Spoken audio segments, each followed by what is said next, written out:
Hello दोस्तों, बहुत बहुत स्वागत, अभिनंदन एक बार फिर से RDX गुरु में। दोस्तों, हम भौतिक विज्ञान पढ़ रहे हैं।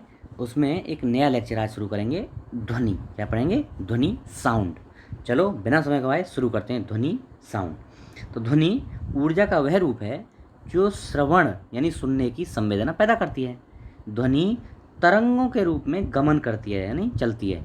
ध्वनि कंपायमान वस्तुओं से उत्पन्न होती है। कभी देखो कोई भी चीज़ को ऐसे हाथ हाथ पे मार के देखना, उसमें एक ध्वनि साउंड उत्पन्न होता है। कंपायमान जो वस्तुएं होंगी उनसे उत्पन्न होती है ध्वनि।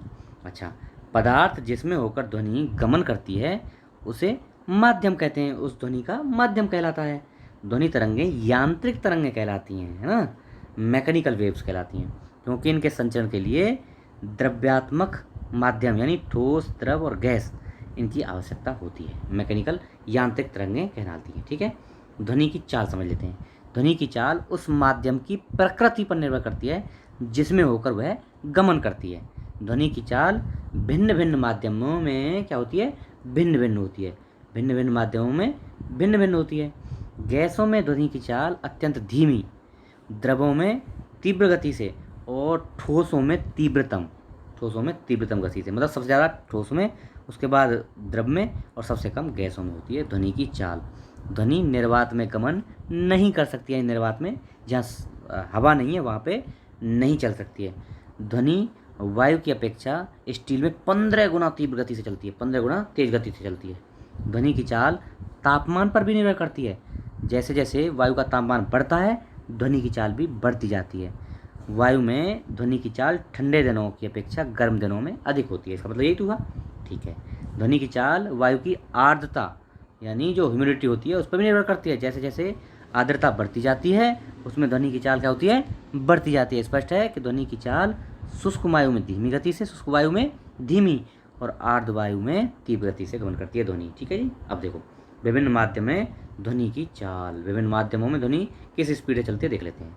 वायु में जब 0 डिग्री सेंटीग्रेड पर वायु होगी तो 331 मीटर पर सेकंड की स्पीड से ध्वनि चलेगी।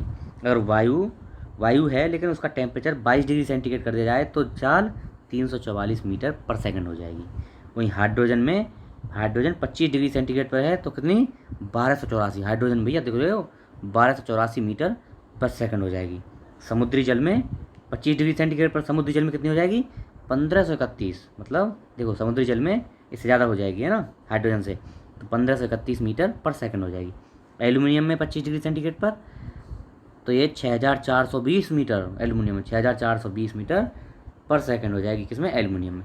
लोहे में 5950 मीटर पर सेकंड। और भैया स्टील में कितनी होगी? 5960 मीटर पर सेकंड। लोहे और स्टील में लगभग समान, सबसे ज़्यादा होती है एल्यूमिनियम। इंपॉर्टेंट है, यहाँ देख लेना, एल्यूमिनियम है ना, कितनी? 6420। लोहे से भी, स्टील से भी ज़्यादा, क्योंकि अभी तक पूछा गया है जितनी बार स्टील का पूछा है, एल्यूमिनियम का पूछा ही नहीं है। तो याद रखना, स्टील ऑप्शन में देख के यहाँ पर रट्टा मार कर स्टील ही मार दो। स्टील अगर एल्यूमिनियम का ऑप्शन है तो एल्यूमिनियम सबसे ज़्यादा होगी, 6420 होती है। जबकि लोहे की स्टील में कितनी होती है? 5920। ठीक है, 6000 भी नहीं होती, यहाँ 6400 होती है। ध्यान रखना ऑप्शन में क्या है। ऑप्शन के हिसाब से भी कई बार आंसर चेंज हो जाते हैं। ठीक है, अगर ऑप्शन में है स्टील और लोहा और एल्यूमिनियम तो एल्यूमिनियम 100% मानना है। ठीक है, रटा हुआ मत मार देना स्टील। चलो, ध्वनि की आवृत्ति का परिसर। ध्वनि तरंगों को उनकी आवृत्ति परिसर के आधार पर भिन्न भिन्न 3 भागों में विभाजित किया जाता है। आवृत्ति के आधार पर 3 भागों, क्या क्या है? श्रव्य तरंगें यानी ऑडिबल वेव्स। मनुष्य में ध्वनि की श्रव्यता का परिसर लगभग 20 हर्ट्ज से लेके 20,000 हर्ट्ज तक होता है। मनुष्य 20 हर्ट्ज से कम आवृत्ति की तरंगें नहीं सुन सकता। क्यों? क्योंकि ये तरंगें कान के पर्दे को संवेदित नहीं करते, कान के पर्दे पर संवेदना पैदा नहीं करती। 20 हर्ट्ज से कम की तरंगें। वहीं 20,000 हर्ट्ज से अधिक की आवृत्ति की तरंगों को भी मनुष्य नहीं सुन सकता। क्यों? क्योंकि तरंगों की आवृत्ति 20,000 से अधिक जो हर्ट्ज होती है उसकी तरंगों की आवृत्ति इतनी होती है कि कान के पर्दे का दोलन इतना अधिक नहीं हो पाता कि वह इन तरंगों को ग्रहण कर पाए। जो पर्दे का दोलन है वो इनको ग्रहण नहीं कर पाता है, इसलिए इनको भी नहीं सुन पाता। अच्छा, अवश्रव्य तरंगें दूसरी होती हैं। अवश्रव्य तरंगें यानी इंफ्रासोनिक क्या होती हैं? 20 हर्ट्ज से कम आवृत्ति की। 20 हर्ट्ज से कम आवृत्ति अवश्रव्य तरंगें कहलाती हैं। कौन कौन? इन्हें व्हेल, गैंडा, हाथी अवश्रव्य ध्वनि परिसर की ध्वनियाँ उत्पन्न करते हैं। कौन? गैंडा, व्हेल, हाथी, ये सब अवश्रव्य तरंगें यानी इंफ्रासोनिक वेव्स पैदा करते हैं। प्रायः देखा गया है कि जब जंतु भूकंप से पूर्व परेशान हो जाते हैं, कुछ जंतु जो है भूकंप से पहले परेशान हो जाते हैं। वास्तव में भूकंप मुख्य प्रघाती तरंगों भूकंप मुख्य प्रघाती तरंग यानी मेन शॉक वेव्स से पहले निम्न आवृत्ति कम आवृत्ति की अवसभ्य तरंगें उत्पन्न करते हैं, जो संभवतः इन जंतुओं द्वारा सुन ली जाती हैं और वो परेशान होकर उधर उधर भागना शुरू कर देते हैं, विचलित हो जाते हैं।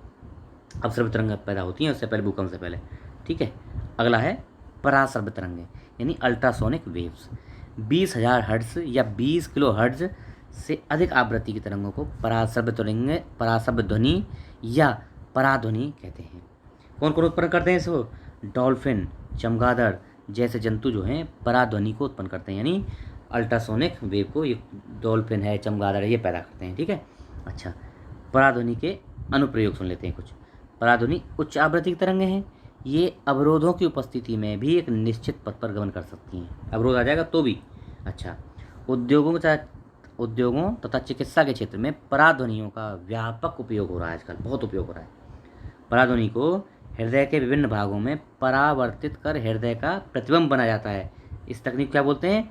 इलेक्ट्रोकार्डियोग्राफ, ECG, है ना। पराध्वनिक तरंगों से जो हृदय का प्रतिबिंब बनाया जाता है उसको बोलते हैं ECG, electrocardiograph.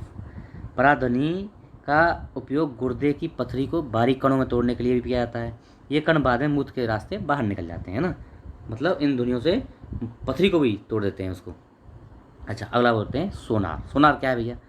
Sound navigation and ranging.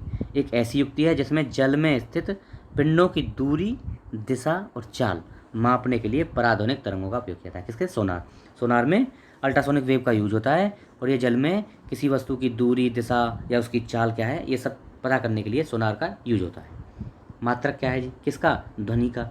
Decibel मात्रक होता है, ध्वनि का मात्रक डेसिबल होता है। विश्व स्वास्थ्य संगठन यानी WHO ने 45 डेसिबल तक की ध्वनि को कर्णप्रिय यानी मानव स्वास्थ्य के लिए, मानव कान के लिए उपयुक्त माना है। कितना? 45 डेसिबल की ध्वनि को।